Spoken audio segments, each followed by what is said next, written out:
Litmas Day 13. What was that? What was that? That was not how we introduce a Litmas video.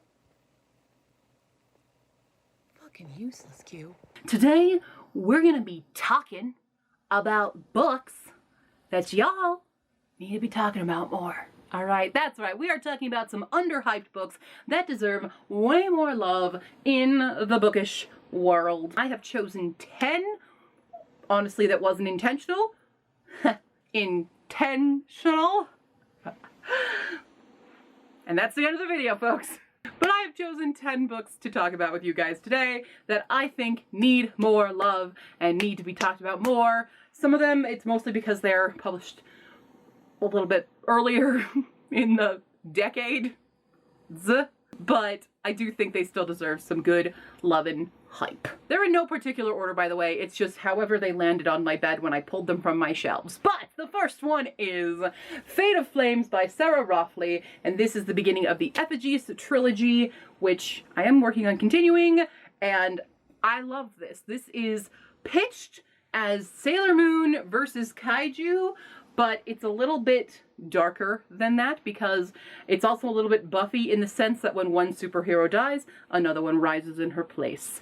And I really, really love this. It deals with a girl who is now being called to this power, but is very new to this, and all the other superheroes who are scattered around the world are pretty jaded with this because they know that their lifespans are short and these demon things that they're fighting are very difficult to fight. So it goes a little bit more into the psyche of these girls and their relationships, more so than all of the fighting and stuff. There is plenty of fighting in this, though. It does not lack for the action, and I thoroughly enjoy this in experiencing the journey along with our main character in discovering her own power and what it truly means to be an effigy. So I thoroughly enjoy this. I definitely think it needs more hype.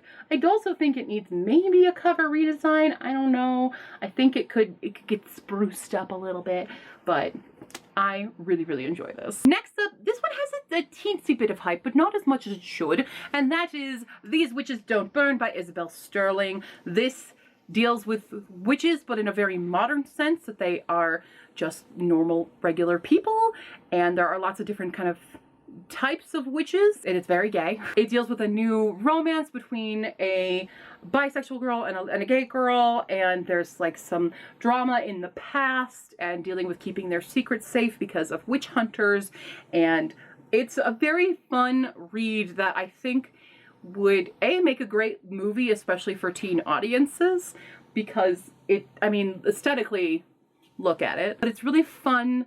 It's still dark because of what happens. Like, there are deaths in this book, but it's got that good YA feeling that you haven't gotten a lot in recent years. Like, some YAs right now are trying very hard to be dark and edgy, and other ones are just clinging to the early YA stages of like Twilight and stuff, and this meets exactly where you want a good YA to be, in my opinion.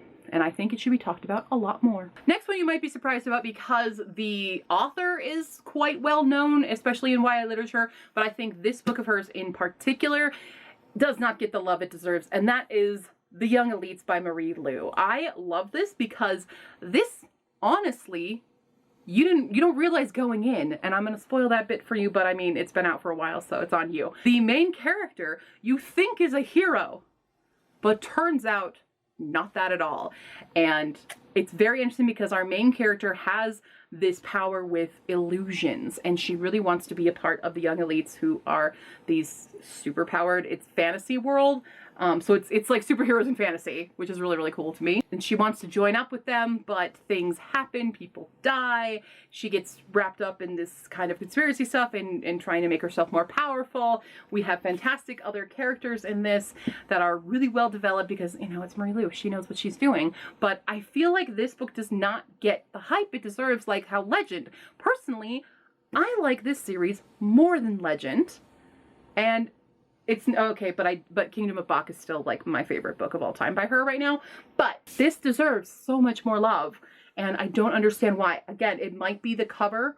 I do think we need a cover redesign for this baby, but it deserves way more hype. way, way, way more hype. This is a book I never see talked about on BookTube, and I get really mad about that because it's all the vibes that I love, and that is The Graces by Laura Eve. And this is a very witchy book. There's a lot of witchy books, okay? I can't. It's just what I like to read. It has very much a little bit of practical magic, a little bit of the craft feels mixed into this. And those are two of my favorite movies. And I really love this. So we deal with a character who wants to be one of the Graces, which is this family. There are 3 siblings in the Graces, and everybody knows that they're kind of witches and stuff, but it's kind of like just accepted in the town or whatever. It's not like cartoonish witches. This is more like modern day witches that you see in the world today, and she wants to be a witch with them and manages to make friends with one of the youngest Graces and gets tangled up in their lives and in their witchcraft and all of this. It's more about the relationships and their friendships and the family drama between the Graces and our main character and the town. It's beautifully done, and I really want to reread it, and it's lovely, and it needs to be talked out more. And there is a sequel to this called The Curses that even takes everything step further, and it's just beautiful. And I don't want to spoil anything for you guys because I really want you to read it, but if you like those vibes of the craft, practical magic kind of stuff, then you'll probably like this. Okay, it's great. Kind of like if the craft with the main character in the craft, if she turned out a little bit evil. You know, it's like that. Next up is a sci-fi, and that is The Disasters by M.K. England. I also have Spell Hacker by M.K. England. Anything by M.K. England, I can talk, is underrated in my opinion. This is great. It is just actual disasters. These 5 students at this space academy get kicked out, but the moment they're getting kicked out, the school is overrun kind of by terrorists and everyone is killed except for them. And now they're on a mission to solve this mystery and banded together, and they're the ones who everyone thinks did it, so they're kind of on the run, but also trying to solve what happened and figure everything out. And I really wanted there to be a sequel, and I don't know if there's going to be a sequel, but I really want a sequel because they leave it in a place where there could really easily be a sequel. Why is there no sequel? It has such an interesting ragtag group of misfits that have to bond together in all kinds of different relationships. There is a queer romance in this. There's great friendships that are developed in this, and I just really, really love it. And it's great. And it's just great. It's great. It's great. Next up is another superheroes one. Actually, I feel like there's a lot. Okay, was it the third? This is the third superhero-y type book that we are talking. No, 4th. This is the 4th superhero-y type book. Maybe I like superheroes more than witches at this point. Maybe just for the underhyped books. Because a lot of my good hyped books are witches, but everybody already likes them. Maybe that's what we're going with. Anyway, we're going to talk about Zeros from Scott Westerfeld. This, I think, was my first Scott Westerfeld book. I haven't read anything else by him, but I never see anybody talking about Zeros, and I really like it because it is superheroes who have all disbanded and are living their own lives, because we have our main character of Scam, whose superpower is this voice that lives inside of him, and it speaks whenever it wants to, and it may say things. It says things it shouldn't know, for one, and it sometimes says these really ugly truths that make it very difficult to hang around Scam, and so he and his friends have kind of done that. But he gets kind of roped back into things because his voice gets him in trouble once again, and he ends up in a bit of a conspiracy yet again. And we have some really, really cool characters. I really love Anon so much. The character of Anon has a superpower where they're anonymous, basically. Unless you're like directly talking to them, if you look away, you will forget who they are and and even that they're there. And I'm just like, poor Anon. I love you. I really want to continue this trilogy. I have the other ones. I haven't been able to get to the second book in it, but I think it is wonderful. Wait, is this written by like 3 people? I just noticed this. It's written by 3 people. It's just Scott Westerfeld being the big name, but it's also by Margot Lanigan and Deborah Bianicati. There are 3 names there. It's just Scott gets the big name. I took it down a half star. Okay, we're back into Witchy Town. We're back into this. I almost unhauled this book. I am so glad that I did not. and that is Half Bad by Sally Green. I originally thought this was about vampires. It's not, it's about witches. And this is about a half-witch, and that apparently is very taboo in the witching world that our main character lives in, and is constantly trying to prove himself because he has a darkness. Like, the half witches are dangerous, and he's half of a black witch, and those ones are the bad witches, and you don't want to fuck with them. There's the idea that they're gonna kill him, and they kind of are ready to kill him. One of his sisters is also like, yeah, I'm gonna kill you once I get the chance. Like, you're dead, bro.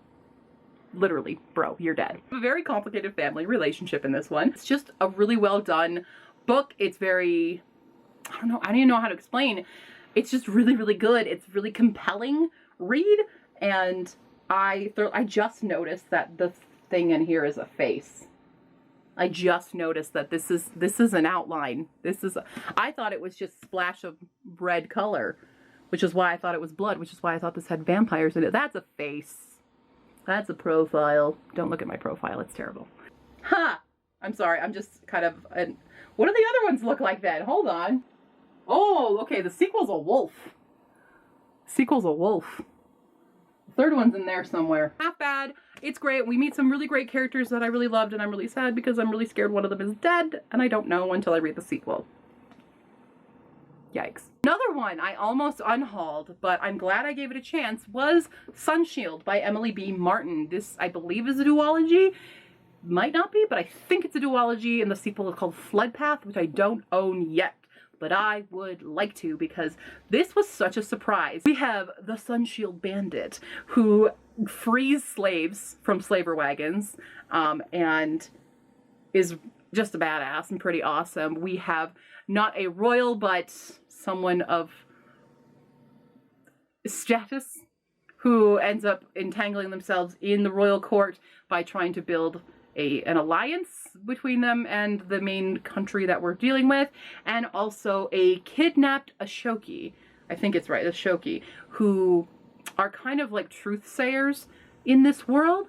And those are our three main POVs, and they're very well done. They're very interesting crafted characters with how the world is.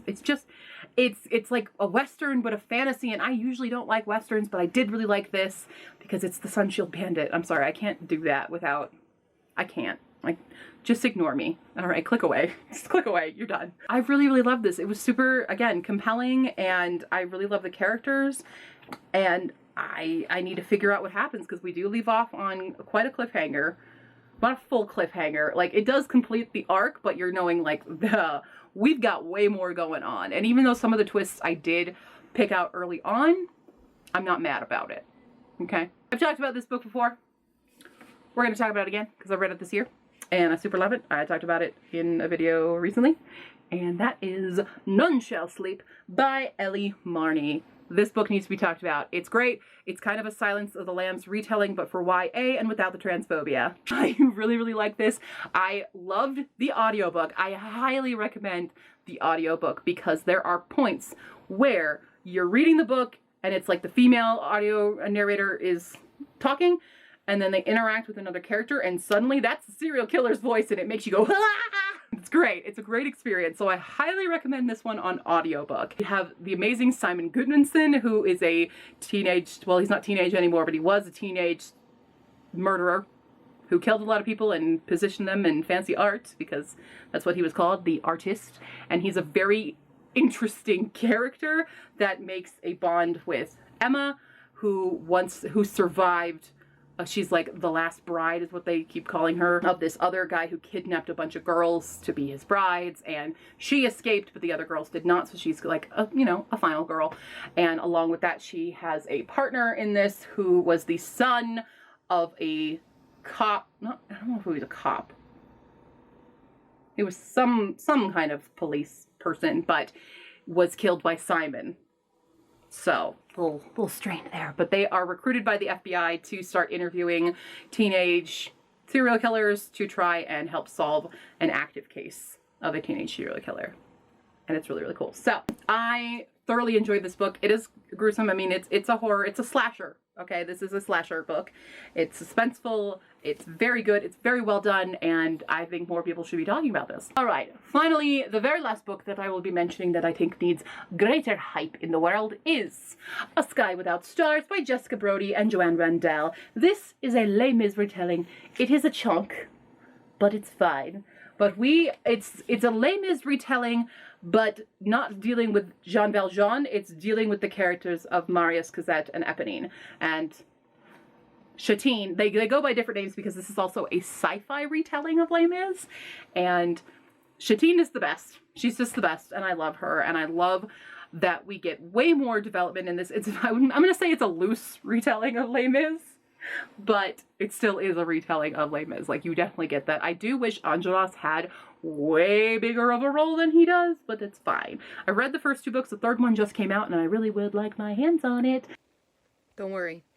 I got my hands on it. If you like Les Mis and you loved Eponine, especially, then you're going to like this book. And I definitely think it deserves much more hype. It's really, really great. There's big conspiracies about everything going on in it, and it's really well developed sci-fi worlds, because there's multiple, and it still holds true to the Les Mis theme. So if you are a fan of Les Mis, you'll probably be a fan of this. All right, and those are the underhyped books that I think everyone needs to talk about more, okay? So go get off this video and go pick up those books and read them. And then come back and tell me what you think, okay?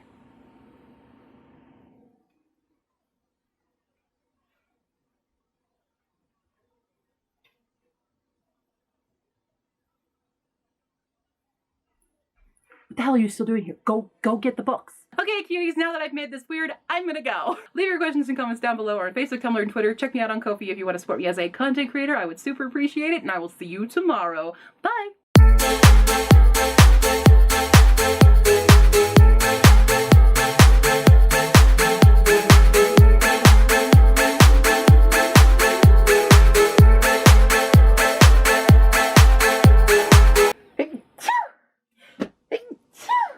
Some of my books are a little dusty from being on the shelf. Excuse me.